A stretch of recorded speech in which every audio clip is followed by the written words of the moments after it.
Hello friends, welcome back to this channel. दोस्तों, इस video के अंदर रिलायंस फ्यूचर को लेकर के हम लोग लेटेस्ट अपडेट जानने की कोशिश करेंगे।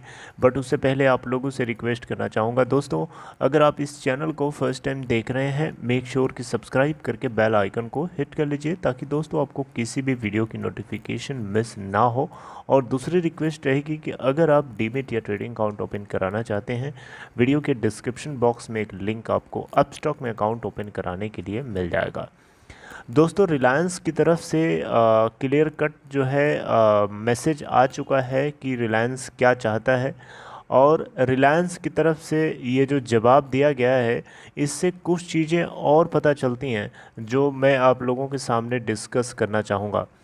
दोस्तों देखिए, यहाँ पे एक आर्टिकल है जिसमें साफ साफ मेंशन है, Reliance calls of 24,713 crore rupees deal with future after secured creditors gives A thumbs down. दोस्तों, यहाँ पे रिलायंस इंडस्ट्रीज़ लिमिटेड की तरफ से 21 मंथ्स की इस एग्रीमेंट जिसको साइन किया गया था, इस 24,713 करोड़ रुपए की डील को होने के लिए Kishore Biyani led Future Group के साथ, ताकि retail, wholesale, logistics and warehousing का बिजनेस जो है फ्यूचर एंटरप्राइजेस लिमिटेड के अंदर कंसोलिडेट करके रिलायंस इंडस्ट्रीज़ लिमिटेड की subsidiary company Reliance Retail Venture Limited को बेचा जा सके। लेकिन अमेज़ॉन की तरफ से बहुत चैलेंजेस दिए गए और फाइनली ये डील जो है अभी भी बहुत सारे कोर्ट्स में रुकी हुई है।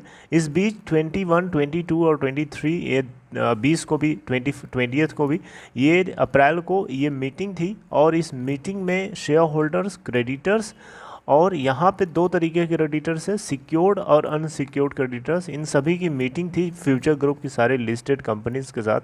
और इस पूरे प्रोसेस में ये देखने को मिला है दोस्तों कि फ्यूचर ग्रुप के उन एंटिटीज़ के जो शेयर होल्डर्स हैं और जो अनसिक्योर्ड क्रेडिटर्स हैं, इन दोनों ने इस पूरे वोटिंग को टर्न अप किया है, यानी फेवर में वोटिंग किया है। जबकि सिक्योर्ड क्रेडिटर्स में जैसे कि बैंक्स आते हैं, पीएसयू बैंक्स हैं, ये सभी लोगों ने जो है इस पूरे रिलायंस के साथ इस डील को लेकर के टर्न डाउन कर दिया है। इसको लेकर के रिलायंस की तरफ से यहाँ पे मैसेज ये आ रहा है कि अब ये डील नहीं हो सकती, क्योंकि जो सिक्योर्ड क्रेडिटर्स हैं, इन लोगों ने इस पूरे जो वोटिंग थी इसमें इन्होंने मेजॉरिटी वोटिंग 75% तक चाहिए थी, लेकिन इन लोगों ने उस लेवल तक वोटिंग नहीं किया। तो अब यहाँ पर रिलायंस की तरफ से साफ साफ बोला जा रहा है कि अब ये डील नहीं हो सकती। आप देखिए नीचे, Reliance industries said on Saturday its deal with Future Group cannot be implemented after secured creditors in the letter rejected। दोस्तों, यहाँ पे रिलायंस इंडस्ट्रीज लिमिटेड का क्या जाता है बताइए, आरआईएल का क्या जाता है? आरआईएल का जो स्वार्थ था, जो उसका फ़ायदा था, वो उसको मिल चुका है। आरआईएल ने, रिलायंस इंडस्ट्रीज लिमिटेड ने फ्यूचर रिटेल लिमिटेड के जो फ्लैगशिप स्टोर्स थे, जो बढ़िया स्टोर्स थे, जिससे 50% से ज़्यादा रेवेन्यू फ्यूचर रिटेल लिमिटेड का जिन स्टोर से आता था, उन्हीं स्टोर्स पे रिलायंस ने कब्जा किया है। तो रिलायंस ने तो अपने उस 4,800 करोड़ रुपए का जो उन्होंने लीज पेमेंट के नाम पर इन्वेस्टमेंट कर दिए थे, उसके बदले इन्होंने फ्यूचर रिटेल के 800 से ज़्यादा रिटेल स्टोर्स को पोजीशन में ले लिया।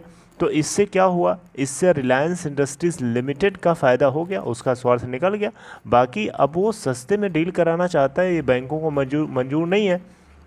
वो सस्ते में क्यों कराना चाहता है? क्योंकि उसको पता है कि आगे उसको उतनी ज़्यादा ज़रूरत नहीं है, जितना उसका मतलब का काम था उतना उसका निकल गया। बाकी फंसा कौन है? कौन फंसा है? तकलीफ़ कहाँ है? तकलीफ़ है फ्यूचर ग्रुप को और उसके शेयर होल्डर्स को।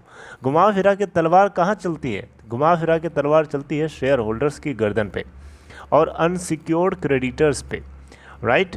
इन दोनों को कोई ध्यान नहीं देता। अब सिक्योर्ड क्रेडिटर्स क्या हैं? सिक्योर्ड क्रेडिटर्स का मतलब है कि सबसे ज़्यादा प्रेफरेंस उनको दिया जाएगा। कंपनी के अंदर जो कुछ बचेगा खुचेगा उनको देने के बाद वो बाद में बचता है शेयर होल्डर्स और अनसिक्योर्ड क्रेडिटर्स को। तो यहाँ पे अनसिक्योर्ड और सिक्योर्ड क्रेडिटर्स ने हर हाल में कोशिश करी थी कि इस 24,713 करोड़ रुपए की डील को अगर हो जाती तो इससे क्या होता कि इन सभी की ज़िंदगी बच जाती, बहुतों की ज़िंदगी बच जाती, बहुतों की नौकरियां बच जाती, परिवार बच जाता। लेकिन ऐसा होने से रहा, बैंक्स ऐसा करने से मना कर चुके हैं क्योंकि रिलायंस अपनी बात से बदल चुका है। रिलायंस अब रिलायंस नहीं रहा, रिलायंस बदल चुका है। रिलायंस 24,713 करोड़ रुपया देने के लिए तैयार नहीं है। अब वो चाहता है कि अब इससे कम अमाउंट में ही काम हो जाए तो क्या दिक्कत है, क्योंकि उसका जितना स्वार्थ था वो पूरा हो गया। अब उसका स्वार्थ पूरा हो गया, अब आप चाहो तो लो, चाहो तो ना लो, आपकी मर्जी है। यह रिलायंस का साफ साफ बोलना है। और रिलायंस ने बैंकों के इस तरीके के मूड को देख के पहले ही बोल दिया, अब बोल चुका है ऑलरेडी कि ये डील को नहीं करना चाहेगा फ्यूचर ग्रुप के साथ। अब देखना होगा दोस्तों कि आगे का क्या फ़ैसला लिया जाता है, आगे फ्यूचर ग्रुप क्या लेता है फ़ैसला, बैंक्स क्या लेते हैं, क्योंकि बैंक्स के सामने ऑप्शन क्या है। अगर हम पूछें, आप पूछेंगे कि बैंक्स के सामने ऑप्शन क्या है, बैंक्स कहाँ जाएंगे, बैंक्स कहाँ जाएंगे बताइए। बैंक्स क्या रिलायंस के पास वापस जाएंगे? मुझे तो कम उम्मीद लगती है, क्योंकि बैंक्स को पता है रिलायंस मजबूर करेगा उनको, राइट। और अमेज़ॉन के पास जाएंगे।